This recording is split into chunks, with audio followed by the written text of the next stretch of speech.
Kita bahas yuk. Soal 1. Sejarah memiliki berbagai definisi baik secara harfiah atau bahasa. Secara etimologis, sejarah memiliki arti atau menurut bahasa. Salah satunya dari bahasa Arab yang memiliki makna A. Sejarah sebagai pedoman hidup dalam menghadapi tantangan masa depan.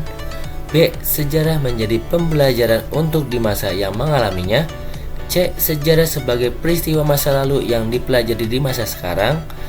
D. Sejarah memiliki pembelajaran untuk di masa akan datang. Dan E. Sejarah terus berkembang seperti pohon sampai ujung ranting tiada putus. Silakan dipilih jawabannya.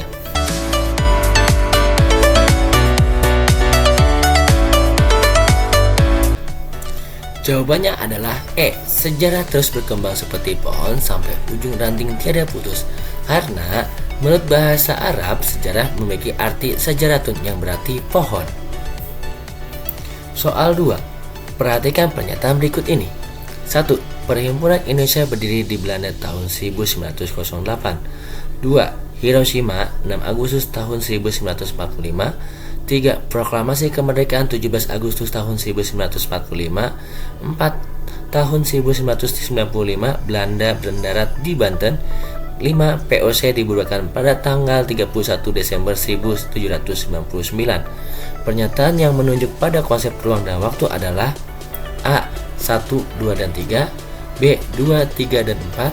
C. 3, 4, dan 5. D. 1, 2, 2 dan 4. E. 2, 4, dan 5. Jawabannya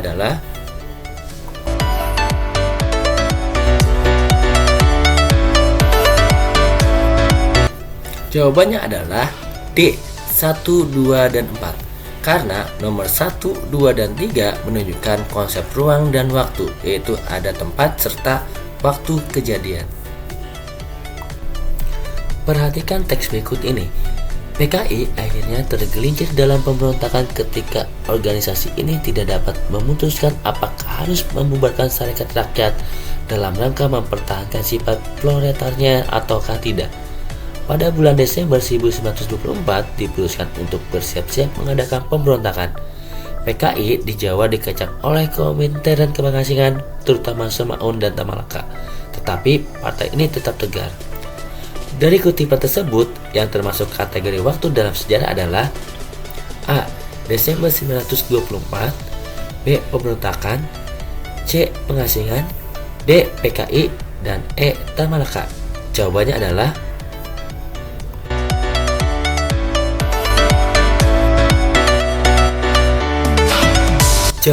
adalah A. Desember 1924. Karena Desember 1924 menunjukkan konsep waktu dalam sejarah. Perhatikan informasi berikut. 1. Penafsiran ilmu sejarah bersifat objektif dalam arti dapat dipercayai kebenarannya. 2. Sejarah menceritakan peristiwa yang benar-benar terjadi. 3. Sejarah menceritakan peristiwa-peristiwa masa lampau. 4. Sejarah bertujuan memberikan legitimasi kekuasaan kepada pejabat. 5. Semua peristiwa sejarah dapat panutan serta pedoman bagi pembacanya. Berdasarkan informasi di atas, ciri-ciri sejarah sebagai ilmu adalah A. 3, 4, dan 5. B. 2, 3, dan 4. C. 2, 4, dan 5. D. 1, 2, dan 4. E. 1, 2, dan 3. Jawabannya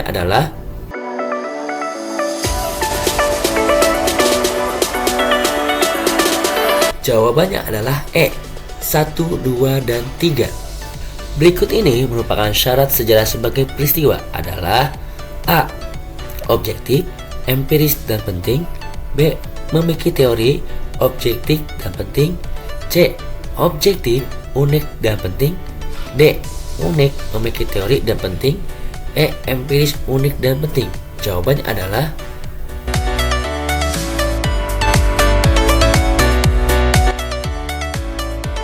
Jawabannya adalah C.